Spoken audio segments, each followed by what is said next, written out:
Hello guys, അസ്സാം വലൈക്കും. എന്തൊക്കെയാണ് വിശേഷങ്ങൾ? മഴയൊക്കെ ഉണ്ടോ എല്ലാ സ്ഥലത്തും? ഇവിടെ നല്ല കൊല്ലം ജില്ലയിൽ നല്ല മഴയാണ്.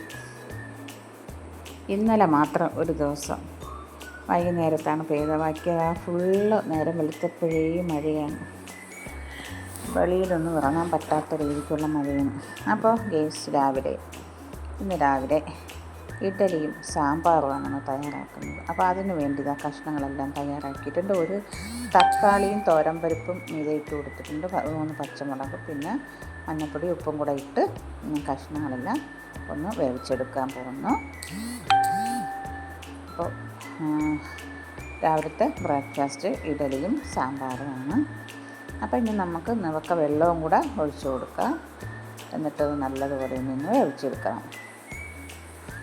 അപ്പോൾ ഇന്ന് ഞാൻ പറയാൻ പോകുന്നത് എന്താണെന്ന് വെച്ചാൽ, നിങ്ങളെൻ്റെ വീഡിയോ കാണുന്നവരാണെന്നുണ്ടെങ്കിൽ എനിക്ക് വ്യൂസൊക്കെ വളരെ കുറവാണ്. അത് 1000 പേരെങ്കിലും കണ്ടെങ്കിലേ ഞാനത് ചെയ്യുന്നത് കൊണ്ട് ഉപയോഗമുള്ളൂ. ഒരു വർഷമായതാണ് ഞാൻ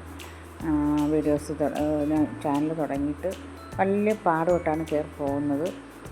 അതുകൊണ്ട് നിങ്ങളെല്ലാവരും ഒന്ന് സപ്പോർട്ട് ചെയ്യണം. എൻ്റെ വീഡിയോസെല്ലാം സപ്പോർട്ട് ചെയ്ത് ഷെയർ ചെയ്ത് സബ്സ്ക്രൈബ് ചെയ്യാത്തവർ സബ്സ്ക്രൈബ് ചെയ്യണം. ആദ്യമായിട്ട് കാണുന്നവരും സപ്പോർട്ട് ചെയ്യണം, മറക്കരുത്. പിന്നെ വേറെ എന്തൊക്കെയാണ് എൻ്റെ പ്രിയപ്പെട്ട സുഹൃത്തുക്കളെ വിശേഷങ്ങൾ? അപ്പോൾ ഇഡ്ഡലിക്ക് മാവെല്ലാം ഞാൻ തയ്യാറാക്കിയിട്ടുണ്ട്. അപ്പോൾ കുറച്ച് മാവ് മാത്രമേ ഞാൻ എടുക്കുന്നുള്ളൂ. മൊത്തത്തിൽ ഞാൻ മാവ് ഉപ്പിട്ട് ചേർത്ത് വയ്ക്കത്തില്ല. അങ്ങനെ ആക്കി വെച്ച് കഴിഞ്ഞാൽ പുളിപ്പ് നമുക്ക് ആവശ്യത്തിലധികം ആയിപ്പോവും പിറ്റേന്ന് എടുക്കുമ്പോൾ. അപ്പോൾ ആവശ്യത്തിനുള്ള മാവ് മാത്രം നമുക്ക് ഇന്ന് ഉപയോഗിക്കാനുള്ള മാവ് മാത്രം നമുക്ക് എടുക്കുക, ബാക്കി ഫ്രിഡ്ജിൽ വയ്ക്കുക. അങ്ങനെയാണ് ഞാൻ ചെയ്യുന്നത്. അപ്പോൾ സാമ്പാറിൻ്റെ കഷ്ണങ്ങളെല്ലാം ഞാൻ വേവിച്ചിട്ടുണ്ട്. അപ്പോൾ അതിൽ സാമ്പാർ പൊടിയും മല്ലിപ്പൊടിയും മുളക് പൊടിയും കൂടെ സാമ്പാർ പൊടി ഇട്ടാലും കുറച്ച് മല്ലിപ്പൊടിയും മുളക് പൊടിയും കൂടെ ചേർക്കുന്നത് നല്ലതായിരിക്കും. അപ്പോൾ പുളിയും കൂടെ ആഡ് ചെയ്ത് കൊടുക്കണം. പുളി കഷ്ണത്തിൻ്റെ കൂടെ ഇട്ട് വേവിക്കാൻ നിൽക്കരുത്. ലാസ്റ്റ് നമുക്ക് കഷ്ണമെല്ലാം വെന്തിറങ്ങിയതിന് ശേഷം പുളി ആഡ് ചെയ്ത് കൊടുത്താൽ മതിയാവും. കഷ്ണങ്ങളെല്ലാം ആയിട്ടുണ്ട്, ഇഡ്ഡലി ആയിട്ടുണ്ട്. അപ്പോൾ ഇനി നമുക്ക് കടുക് പൊട്ടിച്ചെടുക്കാം. അപ്പോൾ അതിന് വേണ്ടി ഞാൻ 2 കുഞ്ഞ് ചെറിയ ഉള്ളിയും 2 പച്ചമുളകും കറിവേപ്പിലയും കൂടി ഞാൻ മൂപ്പിച്ചെടുക്കുന്നുണ്ട്.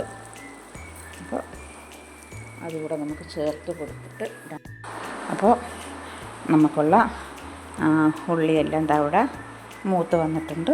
അതും കൂടി നമുക്ക് ആഡ് ചെയ്ത് കൊടുക്കാം.